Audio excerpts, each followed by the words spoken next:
بسم اللہ الرحمن الرحیم۔ ایک نئی کتاب کے ساتھ رضا صدیقی آپ کی خدمت میں حاضر ہے، اور آج کی کتاب ہے اوصاف شیخ کی ہر سفر دائرہ۔ دائرہ ایک کلاسیکی استعارہ ہے۔ نظام عالم کو دائرے سے تشبیہ دینا کلاسیکی طرز فکر میں مستعمل ہے۔ کلاسیکی ادب میں دائرے کو وقت سے تشبیہ دی جاتی ہے، وقت جو ایک ہی وقت میں معین دائرے میں چکر لگاتا رہتا ہے۔ وقت ایک تسلسل کا نام ہے۔ کائنات مسلسل حرکت میں ہے، وقت کائنات ہے۔ رب بزرگ و برتر نے کائنات کو دائرے کی شکل میں پیدا کیا۔ کائنات کا ہر سیارہ، ہر ستارہ دائرے کی شکل میں حرکت پذیر ہے۔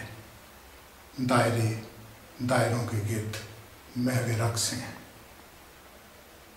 دائروں کا یہ سفر ازل سے جاری ہے اور ابد تک جاری رہے گا۔ کائنات میں بلیک ہولوں کا وجود، اوزان میں سوراخ کی صورت دائرے کی پیدائش سے موسمیاتی تغیر، پانی میں بھنور کی صورت دائرے، یہ سب وقت کے تسلسل کے استعارے ہیں، اور اسی وقت کے دائرے میں مقید اوصاف شیخ نے خود کو وقت کے ہاتھ سونپ رکھا ہے۔ بس ایک لمحہ ہمارے پاس ہے اوصاف جیون کا، ہمیں ایک جست میں سارا سمندر پار کرنا ہے۔ ادب کا ارتقا شخصیت کے ارتقا سے ہم آہنگ ہی نہیں، مماثل بھی ہے۔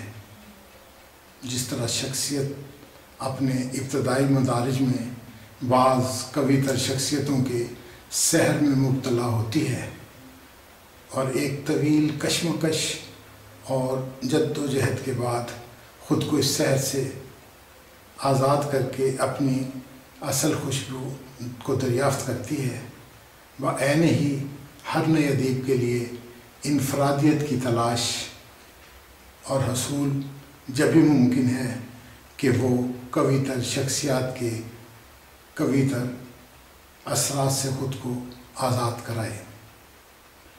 اوصاف شیخ کے شعری مجموعہ ہر سفر دائرہ کے مطالعہ سے ایک بات تو واضح ہو کر سامنے آئی ہے کہ اوصاف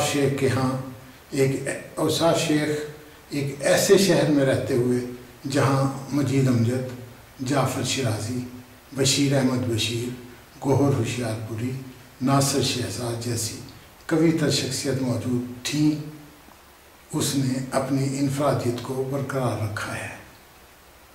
اس کی شاعری میں استعمال ہونے والے استعارے اس کی انفرادیت کا ثبوت ہیں، اور اس کے استعاروں کو اس نے بھرپور انداز میں استعمال کیا ہے۔ انفرادیت کا یہی جوہر اوصاف شیخ کی غزلوں میں نمایاں ہے۔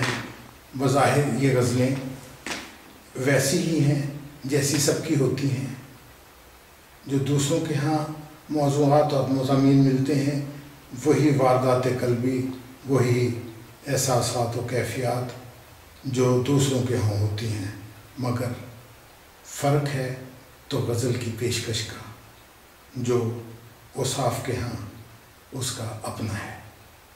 اوصاف شیخ کی شاعری میں کہیں دھیما پن ہے اور کہیں تیز و تند لہجہ، کبھی دل کبھی نگاہ سے جنگ ہے، کبھی دل کبھی نگاہ سے جنگ ہے، کبھی دل کبھی نگاہ سے جنگ، روز ایک خواہش گناہ سے جنگ، روز غم کے نئے محاذ پہ ہوں، روز غم کے نئے محاذ پہ ہوں، روز لڑنا نئی سپاہ سے جنگ، اور سنگ بھی ہاتھ میں نہیں کوئی، سنگ بھی ہاتھ میں نہیں کوئی، چھڑ گئی ہے سگانے راہ سے جنگ، مدتوں سے یہی تماشا ہے، مدتوں سے یہی تماشا ہے، خواہشوں کی دل توار سے جنگ،